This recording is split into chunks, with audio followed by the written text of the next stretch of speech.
Hello, this is Emily the Crunchy Coach, and today I want to share with you how to start a new garden bed. And there's my shadow.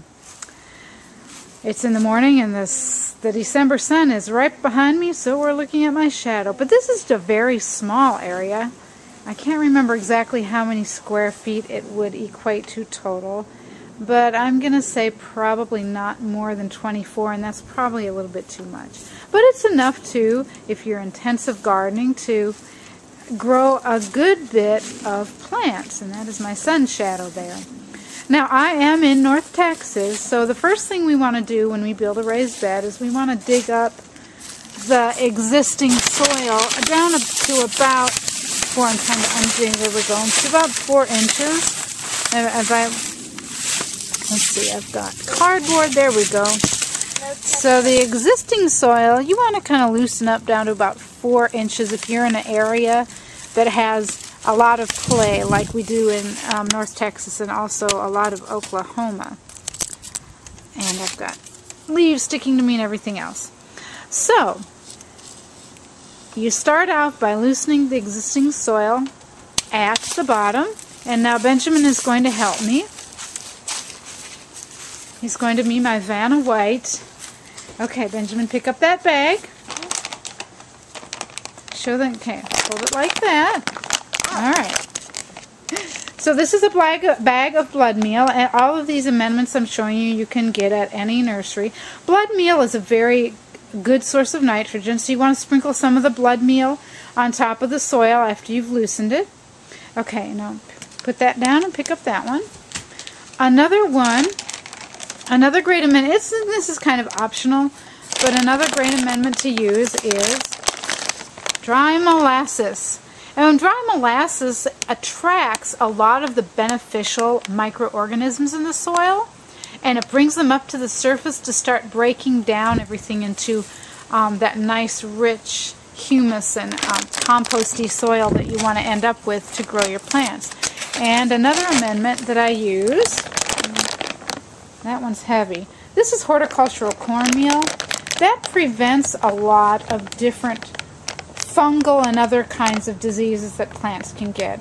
So you just sprinkle some, not a whole lot, a little bit goes a long way with these amendments, on top of the soil that you loosen. And by the way, if you're in the north, Midwest that have really rich soil, you don't have to worry about loosening the soil and adding all these amendments, most probably. I also add a little bit of green sand, and you can also add a little bit of lava sand, which improves soil drainage. And so going back over to the bed, after you've put those amendments down, then you put a layer of either cardboard, you see the cardboard down there? Cardboard, or say 10 layers of newspaper, and cardboard is just easier to do.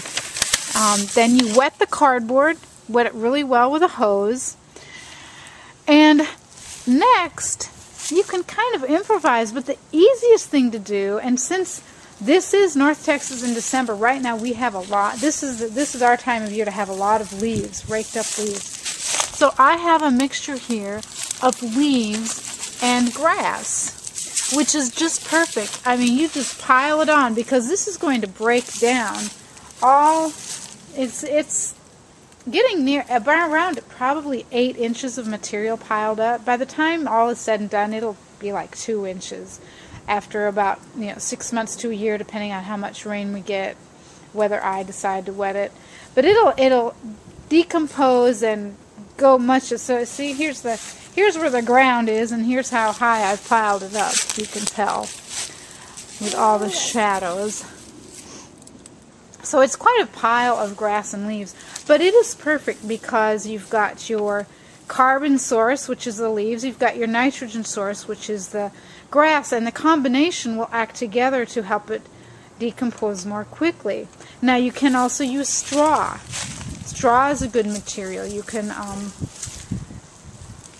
I also you can sprinkle in some kitchen scraps on the bottom. I did that also to encourage the worms to come up and start eating. And this mess I have of lawn and leaf bags on the top, I just put those on top just to try to keep weed seeds from floating. But I'm going to, obviously, it's been windy, so I'm going to have to weight them down better with some bricks. And then in the spring, sometime between February and March, I'm going to start actually planting in here. And if these beds aren't completely broken down, that's fine. If I'm actually partly planting into leaves and grass, that's okay. That'll still work. What I'm going to do is I'm also going to put a couple inches of compost on top of everything, and actually plant my seeds and or transplanted plants into the compost. And of course, the leaves and grass will be at least partly decomposed by then. But this is a real simple, easy way to build a bed, to build a garden bed. You just put some amendments on your existing soil, put a layer of newspaper or cardboard to keep weeds from growing, and then pile it up with a bunch of good stuff that's going to break down and end up giving you some nice rich soil. And when you actually go to plant, make sure you have a couple of inches of compost. And there will be no tilling or digging required. From now on, all I will have to do is add some more compost on top as I have it once my garden gets going. That's my tip for today on building raised beds, especially if you are in a southern area with lots of heavy clay. I hope that has helped you and inspired you to get moving on a garden. Thanks for watching, and I will see you next time. Have a fantastic day.